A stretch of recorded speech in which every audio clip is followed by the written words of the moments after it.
Obedecer ou desafiar? Parece uma escolha simples, né? Mas as consequências podem ser gigantescas, capazes de destruir famílias e até nações inteiras. Hoje, a gente vai mergulhar no preço da rebeldia, usando duas histórias antigas que mostram um dilema que, na verdade, é super atual. Para começar, vamos direto para uma escolha impossível, tirada de uma tragédia grega. De um lado, você tem a lei do rei, a ordem do poder. Do outro, um dever que é considerado sagrado, familiar. É exatamente esse o conflito que está no centro da nossa primeira análise. E aqui entra a história de Antígona, uma mulher que se vê dividida entre a lei do Estado e aquilo que ela acredita ser a lei dos deuses. Uma lei que para ela é muito maior, eterna. Então, vamos entender o cenário, que é bem tenso. Acabou de rolar uma guerra civil violenta. Para afirmar sua autoridade, o novo rei, Creonte, baixa um decreto super severo contra o próprio sobrinho. A ordem é clara. Polinices, o traidor, não vai ter um enterro digno. E olha, na Grécia Antiga, isso era uma punição terrível. O palco para o confronto já está todo montado. A lógica da Antígona é claríssima. Para ela, as leis eternas dos deuses e o dever que ela tem com a alma do irmão, isso tudo é infinitamente mais importante que as leis passageiras de um rei qualquer. A lealdade dela não é ao poder aqui na Terra, mas sim à eternidade. Mas e aí, qual é o preço de um desafio tão direto? Vamos ver como essa escolha reverbera, primeiro na história da Antígona e depois numa outra narrativa que olha para a desobediência de um jeito completamente diferente. Pois é, o preço do conflito é absoluto. A teimosia do Creonte e a desobediência da Antígona acabam acionando uma reação em cadeia de luto e morte que simplesmente destrói a família real. No final, o rei até consegue manter o poder, mas perde tudo o que realmente importava para ele. Agora, vamos mudar um pouco o foco. Vamos falar de outro tipo de desobediência. Não é um ato único de desafio, sabe?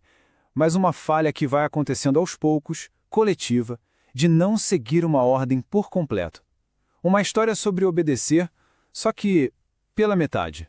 O material de origem conta que os israelitas, já cansados depois de anos de guerra, simplesmente não terminaram a missão. Em vez de seguir a ordem até o fim, eles fizeram acordos, pouparam inimigos, pararam no meio do caminho. Foi uma obediência parcial que acabou gerando consequências por séculos. E no fim das contas, depois de séculos fazendo pequenas concessões culturais e religiosas, o resultado foi o colapso da nação e um exílio de 70 anos na Babilônia. Aquela falha em obedecer completamente lá atrás resultou na perda da própria terra. Então, o ponto crucial aqui é o seguinte: como que uma nação vitoriosa, ou um líder que era íntegro, acaba na ruína?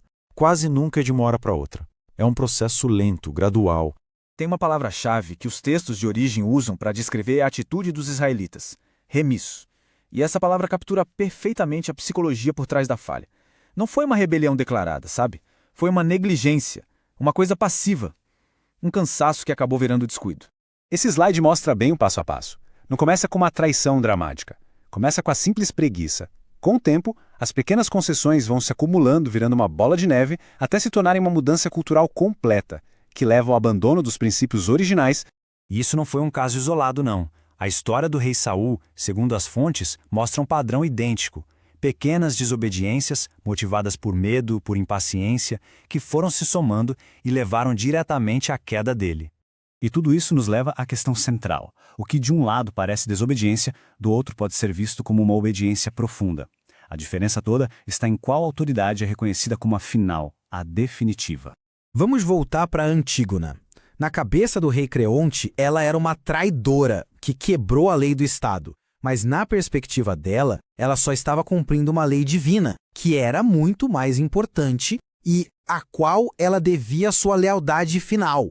O mais interessante desse slide é justamente o contraste. É colocar os dois lado a lado.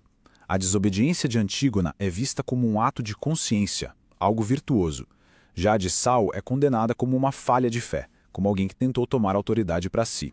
As fontes nos apresentam dois tipos bem diferentes de autoridade. Uma é vista como protetora, sabe? Como uma cerca, para evitar que se caia num abismo, feita para o bem de todo mundo. A outra é vista como tirânica, feita para controlar e impor a vontade de uma pessoa só. Isso ajuda muito a explicar por que desafiar cada uma delas leva a legados tão diferentes.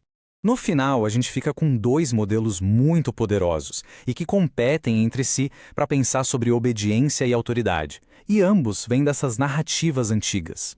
De um lado, temos o rebelde por consciência, que é o modelo da Antígona. Ela se torna heroína justamente por desobedecer. Do outro lado, o crente, cuja desobediência, mesmo que pequena e gradual, é vista como o caminho para a destruição, como na história dos israelitas. E isso nos deixa com um dilema que atravessa os séculos, né? Uma pergunta que ecoa dessas histórias antigas até chegar aos dias de hoje, forçando uma reflexão sobre a natureza da lei, da moralidade e, no fim, sobre qual é a autoridade final em que se deposita a confiança.